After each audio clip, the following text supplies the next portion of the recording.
दोस्तों, एक बार गौतम बुद्ध अपने भिक्षुओं के साथ एक वृक्ष के नीचे बैठ विश्राम कर रहे थे। उस वृक्ष की छाव में बुद्ध अपने भिक्षुओं की जिज्ञासा दूर कर रहे थे। बुद्ध के सभी भिक्षु एक एक करके उनसे प्रश्न पूछ रहे थे और गौतम बुद्ध उनके प्रश्नों के उत्तर दे रहे थे। बुद्ध के उन भिक्षुओं में कुछ भिक्षु ऐसे भी थे जो कुछ समय पहले ही संघ से जुड़े हुए थे, जिसके कारण अभी उनके भीतर वह समझ पैदा नहीं हुई थी जो गौतम बुद्ध के प्रवचनों को समझ सकें। गर्मियों का समय था, सूरज अपने चरम पर था और चारों तरफ धूप ही धूप थी। लेकिन उस वृक्ष के कारण बुद्ध और उनके सभी भिक्षु आराम से छाव में बैठे हुए थे। इतने में ही गौतम बुद्ध के एक भिक्षु की नजर एक बूढ़े व्यक्ति पर पड़ती है जो उस वृक्ष के पास से ही गुजर रहा था। वह भिक्षु उस बूढ़े व्यक्ति को देखकर अचानक से ही हंसने लगता है। उस बूढ़े व्यक्ति की उम्र बहुत ज्यादा हो गई थी, जिसके कारण उसकी कमर मुड़ गई थी। उस बूढ़े व्यक्ति के हाथ में एक डंडा था, जिसका सहारा लेकर वो बूढ़ा व्यक्ति अपनी मंजिल तक पहुंचने का प्रयास कर रहा था। उस बूढ़े व्यक्ति का शरीर केवल हड्डियों का ढांचा मात्र था।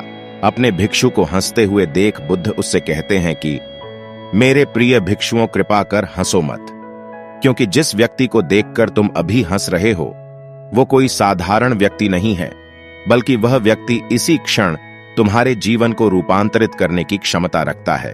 जो आज तक मैं तुम्हें सिखा नहीं पाया, वह यह बूढ़ा व्यक्ति तुम्हें सिखा रहा है। इसके द्वारा दी गई सीख को बेकार ना करो। बुद्ध की यह बात सुनकर वह भिक्षु बुद्ध से कहता है कि मुझे क्षमा करे बुद्ध, पर मुझे यह समझ नहीं आ रहा है कि जो एक बूढ़ा व्यक्ति जो खुद अपने शरीर और अपनी बीमारियों से लाचार है, वो मुझे क्या सिखा सकता है।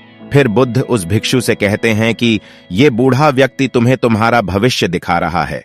जिस बुढ़ापे को और लाचारी को देखकर तुम अभी हंस रहे हो, वो बुढ़ापा और लाचारी तुम्हारे जीवन में भी आने वाली है। वह बूढ़ा व्यक्ति तुमसे कह रहा है कि अभी समय है, इस स्वस्थ शरीर का अच्छे कर्म करने के लिए उपयोग करो। अगर तुम्हारा ये स्वस्थ शरीर तुम्हारे हाथ से निकल गया तो फिर से वापस नहीं आएगा। और अभी तुम्हारा ये शरीर सही से काम कर रहा है, जैसे कि तुम्हारे हाथ, पैर, आंख, कान और ये सभी चीजें सही से काम कर रही है।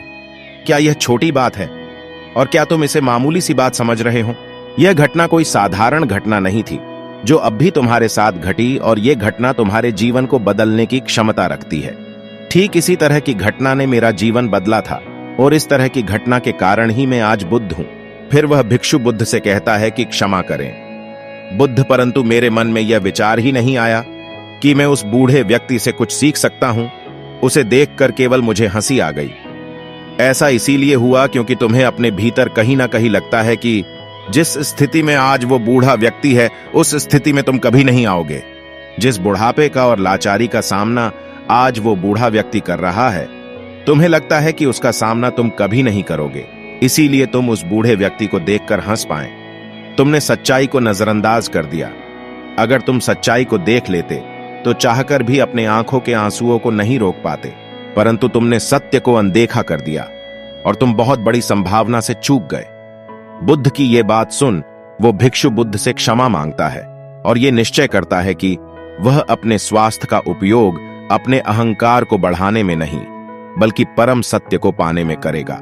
दोस्तों, जो लोग इस कहानी को पढ़ रहे हैं, हो सकता है कि आप बड़ी बड़ी समस्याओं में हो, या हो सकता है कि आप परेशानियों में हो, लेकिन फिर भी एक बात को हमेशा ध्यान में रखना है कि जब तक आपका स्वास्थ्य ठीक है, तब तक आप किसी भी बड़ी से बड़ी समस्या से बाहर आ सकते हैं। दोस्तों, इसीलिए बुद्ध ने कहा है कि हमारा स्वास्थ्य हमारा सबसे बड़ा उपहार है जो हमें इस सृष्टि से मिला हुआ है, इसीलिए इसका उपयोग सही से करें।